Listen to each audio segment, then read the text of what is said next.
All right, we have a little episode of From Mighty Till Now, and I'm your host, Emerson Etem, with François Beauchemin, Ryan Miller, and Ryan Getzlaf. Guys, thanks for joining me. Yeah, no problem. Thoughts on, we're going to get right into it, thoughts on Getsy's espresso martini last night? That was, I didn't see that coming. I didn't either. No, I got surprised. I have nothing to chirp about it. Like Very polished, you know? I'm in favor of those. It's classy. It's a nice way to start Kettle the One in it, right? We're just going to I went tequila last night, actually. Really? Casamigos, yeah. Wow. Started okay. doing them with tequila. Last month. I can respect that. Haven't tried that one. No, there was a place in Tennessee, actually, that suggested it. And I'm not a big tequila guy, but it kind of ups it a little bit. Casa Azul, too? I mean, Reposado. Unbelievable. What were you sipping on last night? I just waited for the wine. Then, wine? It was red, right? If I could remember. Yeah, I can't remember who. Loomis ordered. Loomis. Yeah. Loomis was flexing a little bit last night. A little Temecula red. I don't know what he had going. But and then Bosch? Had a couple beers to start with, and then we switched to red for dinner. Nice. What beer? What was it? What was it? Sleeman? Not Sleeman. Shout out I don't even know. Brewery X too. Yeah. I can't forget about our people who support us, but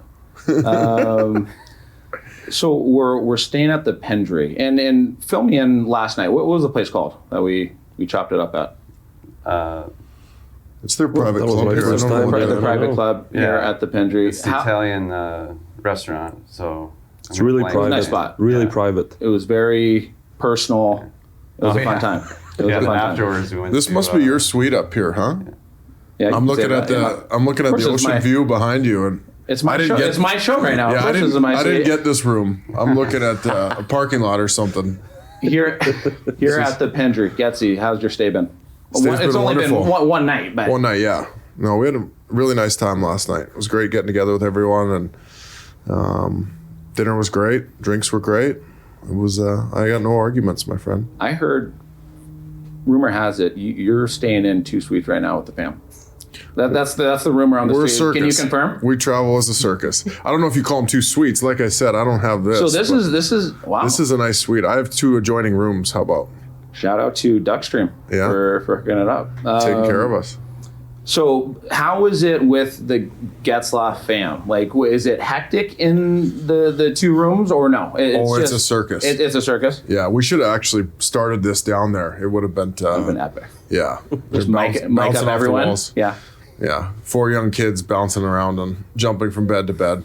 And then Bosch, for you, did you bring the kids? No kids. Okay. So we Marie and I came in on Wednesday. Okay. Had a little dinner Wednesday night. Post dinner, went down to Mastro for a little butter cake. What did you get? The butter cake. The butter. That's all you got? At Mastro's. We had dinner at Javier's first. Did you get the queso? Did you get the queso at No, Javier's? we always have the. You don't get the queso? No. You get the queso. You get the queso, right? I'm a big cheese guy. Yeah. Yeah.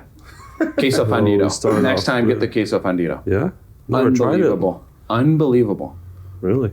And then so Mastro's, the cake. Okay. Then we stopped a little at Barolo for lunch yesterday. I was just gonna My mention friend it. Giuseppe. Have you ever as far as and Barolo's unbelievable. Like it's just, but have you guys taken spouses on dates there? I mean, would you go to Barolo with Paige? Yeah. I've taken her a couple times. Yeah. Taken some friends there for dinner, but not very often, no. That's kind of our sacred spot. So Every time we had families over, These guys- I would grab food for dinner. we used to live right over there too. Yeah. We lived in That's Tustin. right. 10 minutes. Me and both That's schools right. lived there. So I didn't know if that was a pre-game only spot. I need to take Danette on a That's little date there. a pre-game spot, but a weekly takeout. But you did it on the side too. Oh yeah. Yeah, after my kids' hockey practice on the way home, I would grab some Barolo and No way. Like I said, every time we had family over for a week, it was once or twice. So we've Because everything's good, So we've and- definitely covered why we look a little overweight right now. Looking back on it, like some of my pregame meals, they were just too big. They were just. Oh, well, I mean, you remember my road meals. You remember my road meals. You definitely struggled to lock down the size of the plate you were Yeah, eating. but the Brolo, it was out of control. I don't think I rarely finish my plate too, because obviously it's a huge piece of chicken and a full bowl of pasta, and on top of that we started with a little mozzarella prosciutto. Unbelievable. Finish it It's off. a National League meal. Oh yeah. So the stays at the Pendry so far have been money, and the reason I bring it up, and I think I don't know if I took it for granted, but being just the color radio guy now, going on the road with the team, it's just I being not a player and maybe not having the pressure of playing and thinking about what players do. I think about other stuff like Ritz-Carlton, Four Seasons. I look at the pen, like down to the pens, down to the Nespresso machines. It's different for me. So, You're not traveling like that normally? Well, no. So for me, I just pay attention to different stuff in my role now as a player. Oh, yeah? And It's a nice way to travel. I miss that. I miss getting on the private plane and going different places. It's not quite the same now. I miss being told what to do a little bit because it's like now you got to plan it all out. like for road hotels, what was your bread and butter? Like what did you like? I mean, everyone talks about the Peninsula, Oh, yeah. right? But what was your go-to? Like what was your favorite Favorite hotel? hotel on the road? I was a big Pacific Rim, Really? Vancouver. We stayed there That the new first one they time built. this year. We stayed somewhere else the second time. What? What about Yeah. It's Changed hotels there?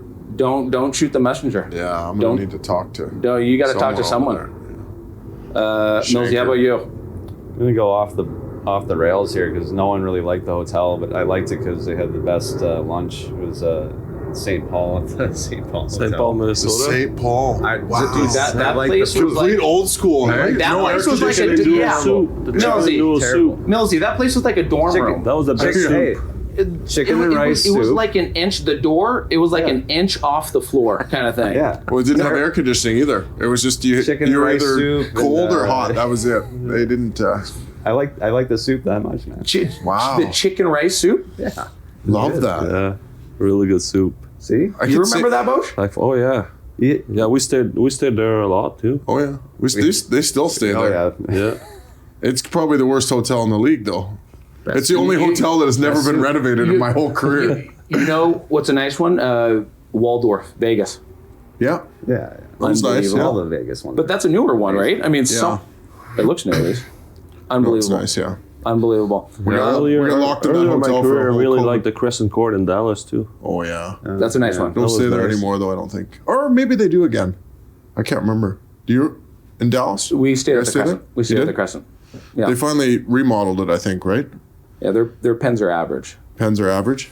The Ritz Carlton and the Four Seasons pens, top of the That's line. where you do your magic, huh? It's like crossword. No, it's like a heavy. No, it's a Caliber heavy. Oh, it's unbelievable. Millsy, you would have And really enjoyed that, hey, Yeah, for the no. crosswords. Like here in the Pendry, there's no Every time we're Nespresso. at a Ritz, I'd take the pen. Take the pen. crosswords. Skinny, solid, fit in the newspaper. Like Nespressos are huge too. Here at the Pendry, there's no Nespresso. Millsy, how's the adjustment been moving down from LA to Yeah. OC? It's been good. Yeah. Took a little minute to get the kids settled in routines, right? But we're liking it a lot. We're missing out on some of the boys taking off out of town, but it's good to have them back.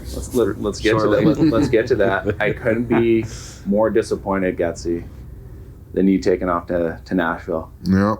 It You're was, the most California guy not from California. Really? Look at your interesting. rainbow flip flops.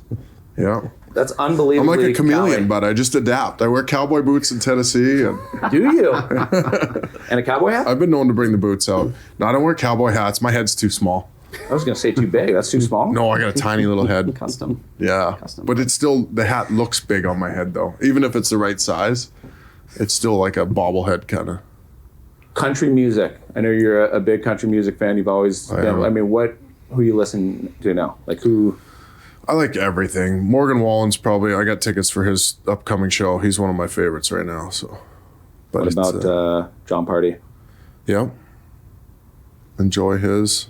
I don't know about this whole new Beyonce thing we got going on the country You're not a music fan? scene, but I don't know. We'll see. Old Texas Hold'em. I listen to that song. It's not bad. Got a good beat going, but I don't know how country it I is. like the Toby Keith. You know what I mean? Like I love this bar. Oh, yeah. Just it's R.I.P. Yeah. yeah. Tough one. We saw Luke Combs last summer at the down in Boston. The Garden? Foxborough. Oh, Foxborough. Patriot Stadium. Wow. It was awesome. Yeah, there's a Really lot of good great show. artists right now. For There was sure. Lainey Wilson in the first. Oh, really? She opened up. for him? Yeah. And Beauche, now you're of course living in Montreal. I mean, just how's that been? I mean, going from California, short and t-shirt weather, back to Montreal. Yeah, we kind of knew we would go back when I retired, and it wasn't really hard for us, like moving back. The kids were around their cousins and uncles and grandparents, so it was an easy adjustment. And now we're just driving kind of back and forth to kids' hockey practices and games and having fun with it. It's kind of What so? And I was actually looking at this earlier. So I'm gonna say your hometown, at least Sorel. what they say. So I'm gonna try to say Sorel Tracy. Is that? Sorel Tracy. Is it? Do I have a good accent? Like, is that? Yeah. You've been working on your French, bud. But I like that. I wanted to try it out. I would Nailed it. Yeah. Besides producing François Beauchemin, what is Sorel? What is it, Tracy? What are they known for? What do they produce? Well, actually, surprisingly, it's a really small town. Yeah. But Marc-Andre Fleury is from Sorel, No way. Stanley Cup winner. No way.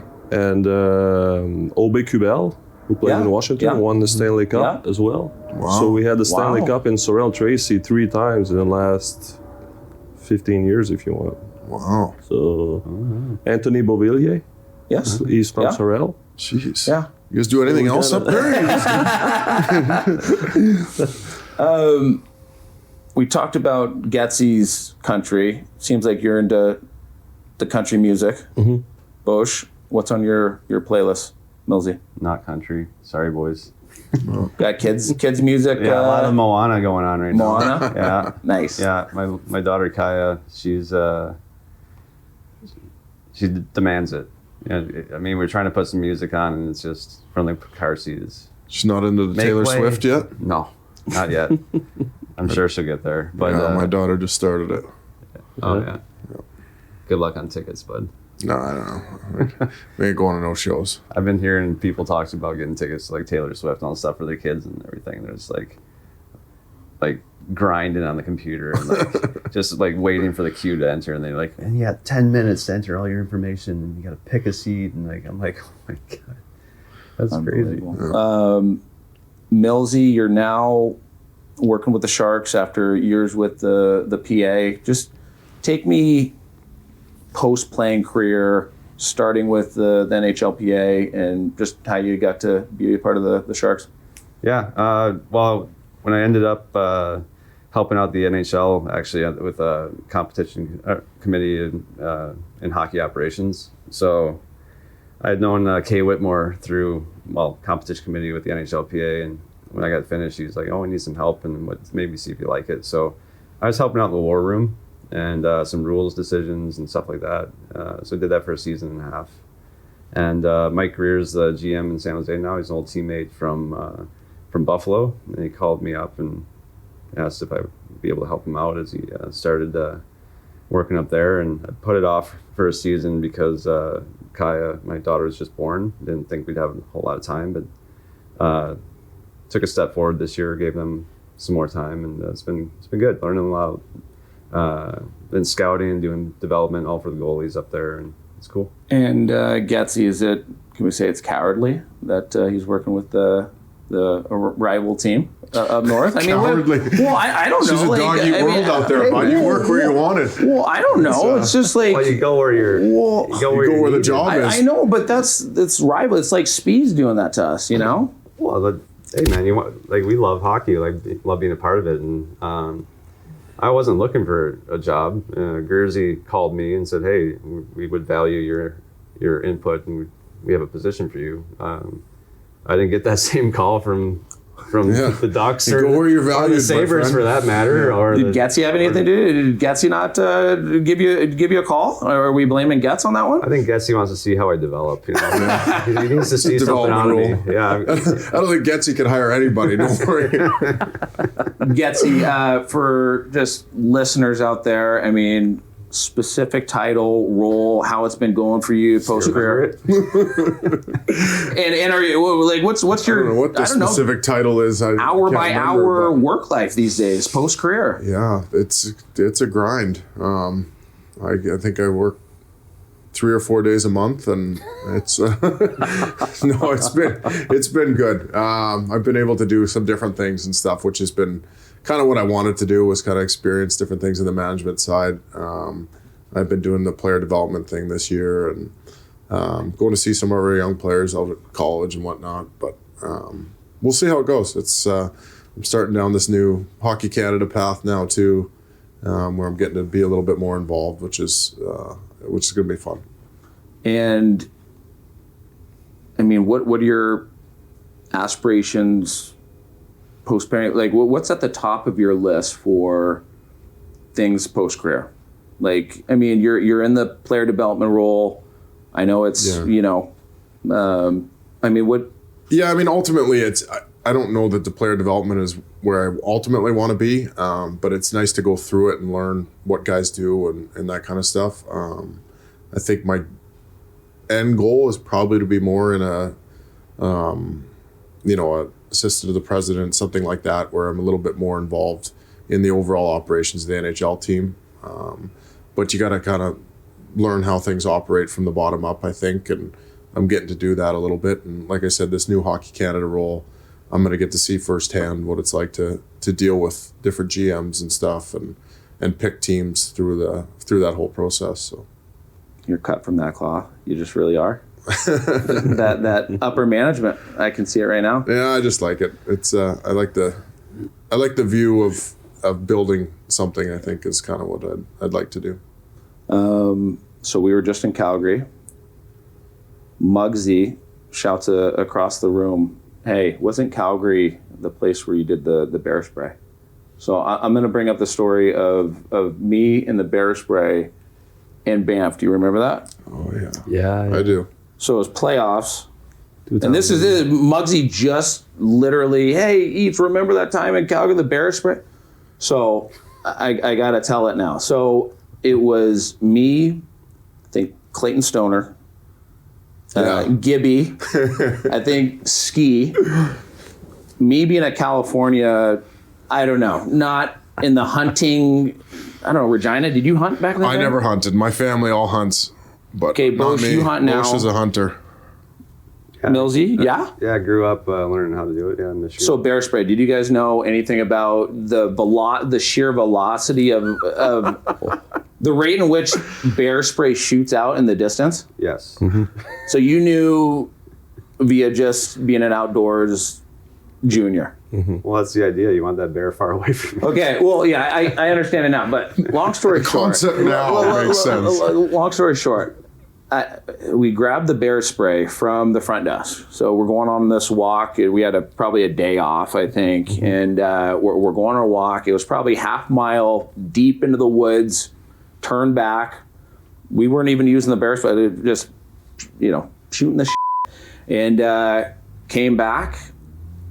I don't know why I didn't return it to the front desk. That's why I'm scratching my head. Like, why didn't I return the bear spray to the front desk? Regardless, mistakenly brought it up, and I bust in the room. I'm like, "Campus, heads up, like, watch out." He's laying on the bed. I bust the door open, and I'm like, "Campus, check this out. It goes 15 feet across the room. I wish I had a more supportive roommate and someone different than him, because he made a scene, rips his shirt off. Brad Lauer, I think, is heading to blaming Hampus. No, not at all. But I was like, interesting wording. I was like, oh my god, you know, because I'm surprised. I was like, okay, maybe it's like a glorified pepper spray. You know what I mean? And I press it, it launches 15, 20 feet. Luckily, the room was long enough, or else it would have just plastered the wall. It stuck enough to the point where the room was so. Anyway, needless to say, that was a change of rooms. No, you guys had to gut it out in there. Brad Lauer walked by. He was like, Hampus is airing out his shirt. It smells a little bit, but I don't think at that point it seeped out in the room. Brad Lauer looks in, just kind of like, what could possibly be going on right there, kind of, So he goes off to dinner. I don't know. The room stunk so much that I called the front desk. I'm like, hey, I just shot bear spray, in my room, and now it smells like bear spray. And what do we do? So I don't know. You just called down. I'm sure this happens all the time. I shot up, they're like, no, sir, that's never happened ever. We left the door open. It aired out. It was fine, but the front desk was notified. Yeah, they were not. They weren't impressed. Rumor spread. Brosh, I think you turned around and looked at me and just like, it was one of those things where I walked on the bus and everyone's just like what's wrong with this guy? Unbelievable. Yeah. Speaking of that, Getsy, you or Worm have any early young playing day blunders? I can't remember that far back. I think Worm missed the bus. We missed the bus a few times. Yeah. Well, him and Loops almost got our first year. I think I heard something. I think they were going to get sent down, or Pears was getting sent down, and Scotty actually stuck up for him, I think. Boston? Was it in Boston? I don't know. Me and Loops missed the bus in Chicago the night after my first NHL game. We missed the bus in the morning. And then he wasn't my roommate anymore. And then he ended up being roommates with Pears. And they missed the bus. Yeah, it was in Boston. I think you're right. I think so. And supposedly the next day they were going to send Perry down, and Scotty stuck up for him or something, and ended up keeping him up. But I think he mentioned those are the most. I'll take care of him. Yeah, that was the most petrifying thing ever when you miss the bus as a young player. Randy was really happy. Oh, just miserable. And not even Randy, like all the guys like sitting on the bus and you're like crawling to the back. Like, what about with Bruce? Did anyone miss the bus? I'm sure it happened. Bruce? But what was his mentality? I mean, what? I don't know if Bruce would have noticed. He would have probably just laughed and been like, where's this guy? I remember after the bear spray incident, I went up to Bruce. I'm like, Bruce, I'm not scratched because the bear spray incident. I was like, I don't know what his response. No, whatever. How about you, Melzy? I mean, any early playing career, miss bus, anything? No, I didn't have any of those problems. It was more just like dealing with the veteran guys. We had some pretty eclectic characters when I first kind of got to Buffalo. Like Rob Ray was still there, and he was pretty grumpy at the time about his situation and with the coach. Him and Lindy were not getting along, and being a rookie, they kind of forced me to sit with Rob because it was the only open seats on the plane, kind of near the bus, and he was just always just kind of grumpy and then running my show, chirping me and testing me, and that was like his thing. Like he was testing you all the time, and you had until you stuck up for yourself.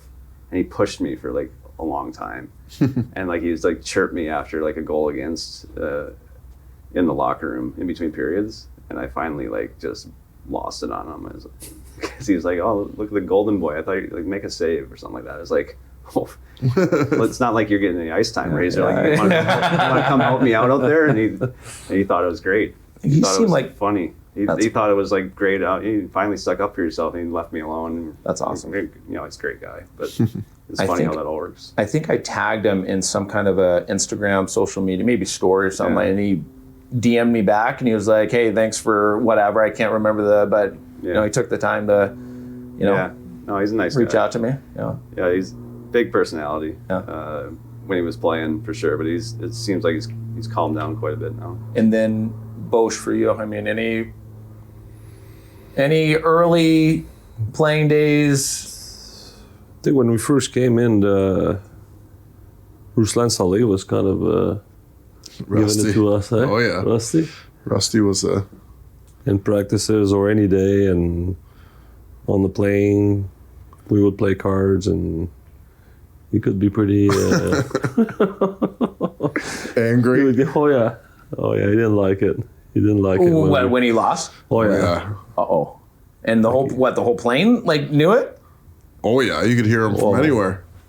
That was back when we had the regular planes too, so we were sitting like three seats across, playing cards in the middle. There was usually like 6 or 7 of us. Yeah. So we would sit on the aisle seat, and then there'd be 3-4 guys on this side, 3-4 guys on that side, and then passing the cards around and playing on the floor. Was he good? He was really good. Yeah, he was a good player. He was a good player, yeah. R.I.P. Yeah. Legacy night number 3, the Alumni Golf Classic, these kind of events, and Getzy, I'll start with you. Does it just bring back memories of playing days and just, being with the guys again? I mean, just touch on that a little bit. Yeah, I can't think of better way to carry on the history of a team and build that kind of the alumni program in general, but building that sense of pride in the organization. These are great events for it.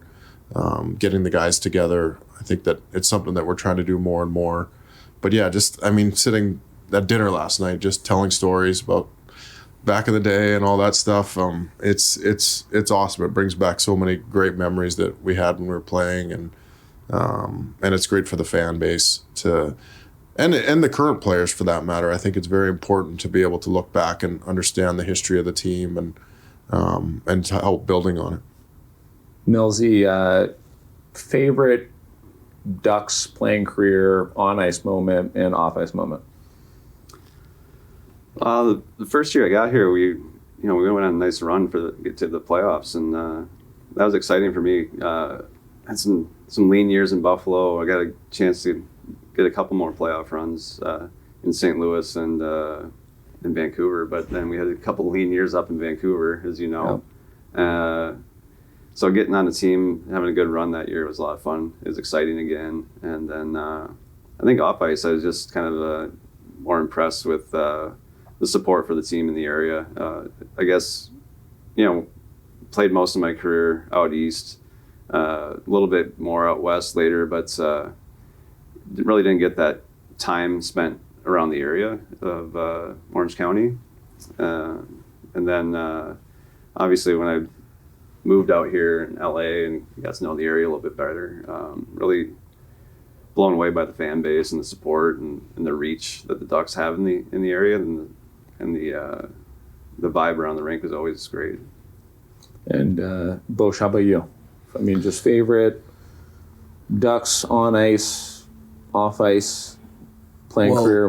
Talking with the boys last night, and all we talked about pretty much was all the playoff runs that we had, trying to remember the years that we won the 1 year in 2007, but then after that, we lost to LA, we lost to Chicago, we lost to Nashville, so obviously the Stanley Cup year is the year that it was kind of an everyday thing, like just showing up at the rink and having a great time with the boys and going really hard in practices. I remember like everything was really hard in practice, and then after that we had a lot of fun, and just going to the rink and knowing we would win every game. It was kind of really special during that season. And after that, like we talked about last night, we had good runs against LA and Chicago. When we lost to them, they won the Stanley Cup. That was kind of those are hard memories to think about, but 07 obviously was the favorite. I'm gonna stick with you, Beauch. You wore an A, you're a leader. When we look at this current Duck squad right now, not only looking at this current Duck squad, but I mean, if you could give maybe them advice on leadership, Getzey, I mean, you played with Getzey, he wore the C, you know, in your mind, how Getzey went about his business and what, you know, really made him a great captain through and through. Well, Getzey was great just, you know, because of his presence in the room. Like, he didn't really need to say much. Obviously, when he would talk, like, guys obviously would listen and would know, like, it's time to wake up. Like, it wasn't good, but just his leadership, how he worked on the ice and his presence on the ice in games. And so right now, these days, I don't know.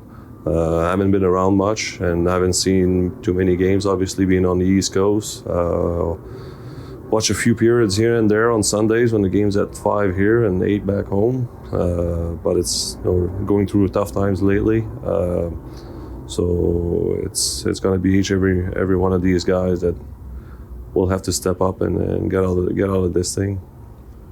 Millsy, you've had different captains on different teams, of course, in your playing career. I mean, just maybe, from Buffalo, Vancouver, Anaheim, obviously with Getzey. I mean, differentiate the few teams, what you liked about the captains that you had, and then finishing it off on what Getzey brought to really help this organization, the leadership in the room, so on and so forth.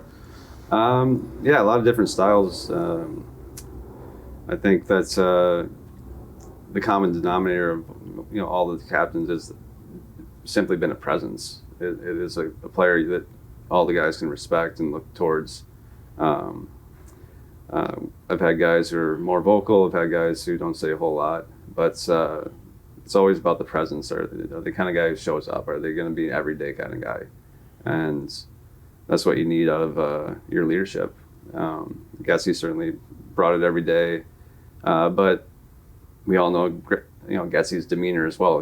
He can be very laid back and have a lot of fun. And I think that when somebody's more approachable, that helps to kind of round it out where you can relate to everybody on the team. And that's a good quality to have.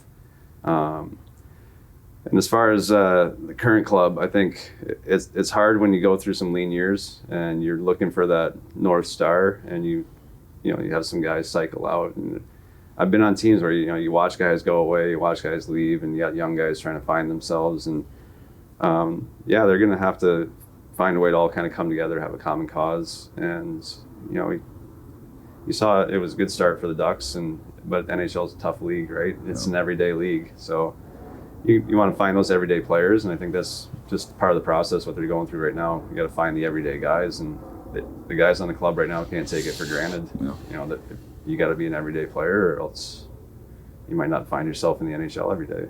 That's awesome. Well, I want to go first, and then I'll lay it up to you, Getzey. Sorry if I was a little back in the day. At any point, what I admired about you, Getzey, is kind of what Millsy touched on, is just that ability to control. Obviously it's always serious, right? But just the perfect combination of high standards, always being serious, and that ability to be approachable, joke around with you. And I just thought it was the perfect mixture of everything off the ice, and made guys like myself comfortable being pushed to the limit each and every day. You know what I mean? So on the ice, your 200-foot game, just crazy. Your ability to finish hits, your back check game. Who are we giving crap about? I don't know about the back check game. But you're threw the odd one in there. No, but you're playing without the puck. Yeah. No, you played with the puck so much because you fought hard to get it, 100%. Mm-hmm. And so that's what I appreciated, both off the ice and on the ice, for you as a captain. And for you now, what did it mean for you to be a captain, and what is the future captain of the Ducks, whoever it's going to be? Like, what are some qualities that you'd want to see? Well, first, thanks for the kind words. I wasn't, this isn't supposed to be a pump up me show, but anyways, I think as far as the the captaincy thing going, my whole mentality was just kind of to be myself. I never wanted to try. I learned different things. Obviously, we had Scotty as a captain for a while, who, those of you who know him, doesn't really talk, doesn't say much, but his presence in the room, what he's accomplished, gave him all the credibility in the world. So, and then, we had Prongs for a little while, who I learned from, who sat beside me in the room and yelled a lot and kicked things a lot, and but was a warrior all the time. And so I kind of tried to take different roles, and as a captain, you have to adapt over the years. Like I went through playing with these guys, old school grunt, to playing with the new age player who's a lot different. They're different built. You have to talk to them different, all that stuff. So, but ultimately, my main focus all the time, and I think for any leader, would be that I never wanted to ask someone to do something that I wouldn't do myself. So that's why I expected myself to play hard, hit, fight when I needed to. All that kind of stuff was part of my game and part of my makeup. So, and I think that's the quality that I would try to admire the most and try to put forward the most, is that I needed to do what needed to be done. And if you do that, I think the team knows you're authentic, and they'll follow. And that's what we need. I mean, our locker room they're going through a hard thing right now, and it's such a balancing act of, you can't go in mad every day, but at the same time, it's not bells and whistles when you're losing. So it's about not being comfortable with losing. I think that teams can slip into that very easily when they're going through this stuff, where you get used to losing, because it's a habit. Whether you're winning or losing, it's a habit you form. And the good teams that I played on, we had a winning habit where we, like Bosch mentioned it before, we went into the game knowing we were going to win. Whether the score was this or that, you kind of just played, and more times than not, it turned out in your favor. And then, Millsy, for you being with the Sharks, I mean, I was going to ask, what does this organization need to do to turn it around? But Getzlaf, you said it right there. Like, what for San Jose? Like, what do you? I know you're working with the goaltenders, but just from an organizational standpoint, like, what are some goals for them? It's really been just kind of a realignment thing. You're trying to acquire a direction with the assets we have available. I think you saw with the trade deadline moves where they moved out some big guys. The end of last year, and this year, and over this last summer. Meyer, Hurdle, Carlson, like big name guys. Couture's been unavailable. We're unsure about his status. So like the defining players on that team moved on. So they're trying to redefine and create a new core. It might take a little bit of time. So you do look at this time as development time. It's certainly not looking at this season or even the next as a big step forward, but like it is hard. Like you don't want to have guys in the organization getting too comfortable. You don't want to have that creep in where the standard's too low. Yeah. So it's tough, but you have to. It's weird. You have to have patience. You have to build a certain way, or else you do throw away the future. You have to have a certain balance to the way you form your organization these days. So it's tough, and it's tough on the fans. You have to have the patience to get through it. And the Ducks are kind of probably more in the middle of something right now. And the Sharks have just embarked on it. So hoping it's sooner than later, but that's what it takes. Bosch, how about for you? Just you making any trades on the youth clubs here that you're coaching? I heard Kess is he's making some trades out there at Little Caesars. He's getting pretty ruthless out there. Yeah. No, back home we just work with what we have. Yeah. No trades on the 11-year-old team. Keep working hard in practices, shooting one-timers. That's all we do. Go. And just to wrap it up, Getzlaf said what was on his bucket list, top of the list for achievements he wants to go after. I mean, what for you? I mean, are you just smooth sailing, taking care of the fam? Yeah, that's pretty much it. I did obviously the development role with the Ducks for a few years, which I enjoyed it a lot. But just at one point, it was just getting too much travel for me. Like I wanted to see the kids play their hockey games, and my daughter going to her dances competition, and I didn't like when I would have to go on the road to see the Ducks prospects play and miss the kids stuff. So right now it's just basically just around the kids and doing a few hunting trips in the fall and snowmobile rides in the wintertime, and that's just enjoying it. Yeah. Following hockey and watching the games at night, and really enjoy it. Living the good life. Millsy, how about you? I mean, just career, you've done a ton post-career. Is there anything that you still have yet to accomplish that you want to go after? I hope I still have another career in hockey, like that I can work towards. I'm just trying to learn as much as I can right now. I enjoy the development side actually a little bit right now. It's something I spend a lot of time on myself, so I think I got a lot to offer. But I want to learn the other elements, and kind of like Getzlaf, I do like the idea of building at some point, but taking the page from Beauche as well. Like my kids are young, I want to see them do stuff. I don't want to miss holidays and birthdays, and the hockey schedule does not allow any leeway. So whether you're a player, a coach, or an executive these days, you are in it.